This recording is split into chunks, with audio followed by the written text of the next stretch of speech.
Hello, তোমরা সকলে কেমন আছো? আশা করছি তোমরা সকলে ভালো আছো, আমিও ভালো আছি। আজকে এসেছিলাম বনুর বার্থডেতে, আর এই যে আমাদের বার্থডে গার্ল, ও তো এখানে রেডি হচ্ছিল। আর আজকে কিন্তু আমরা সবাই মিলে বনুর জন্মদিন উপলক্ষে সবাই মানে ভাটায় যাব, সব বাচ্চাদেরকে খাবার দিতে। রাকেশ খান রান্না করছিল। আর এই দেখো সব খাবার কিন্তু গাড়িতে তোলা হয়ে গেছিলো। আর এখানে আমরা সবাই বেরিয়ে পড়েছিলাম ইটভাটায় যাওয়ার জন্য। তো দেখো দেখতে দেখতে কিন্তু আমরা ইটভাটায় এসে পড়েছি। আর দেখো বাচ্চাগুলো কি সুন্দর দৌড়ে দৌড়ে আসছিলো, আর ওদের দেখে আমার খুব ভালো লাগছিলো। আর সবাই কিন্তু আস্তে আস্তে চলে এসেছিলো, আর সবাইকে বলা হয়েছিল তোমরা লাইন দিয়ে দাঁড়াও, তোমাদেরকে খাবার দেওয়া হবে। আর দেখো আজকে যে বাচ্চাদের জন্য আমরা খাবার এনেছিলাম, এখানে ছিল ভাত, এক ডাল, তরকারি আর পায়েস।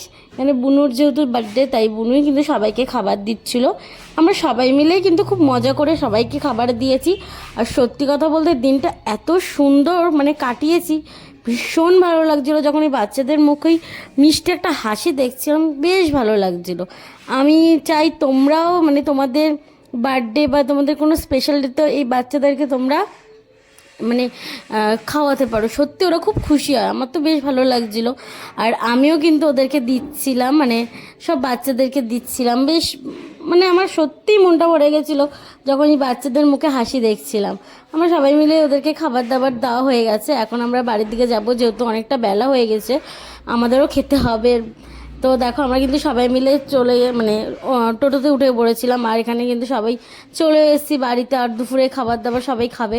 আর এখানে বুনু গিফট আনবক্সিং করছিল, যেহেতু এটা ও দাদা দিয়েছে, তো সেটাই চকলেট দিয়েছে, সেটাই সবাইকে দিচ্ছিল। আর এখানে ও দুপুরে খেতে বসে পড়েছিল, যেহেতু রাতেও মানে অনেক কিছু করা হবে।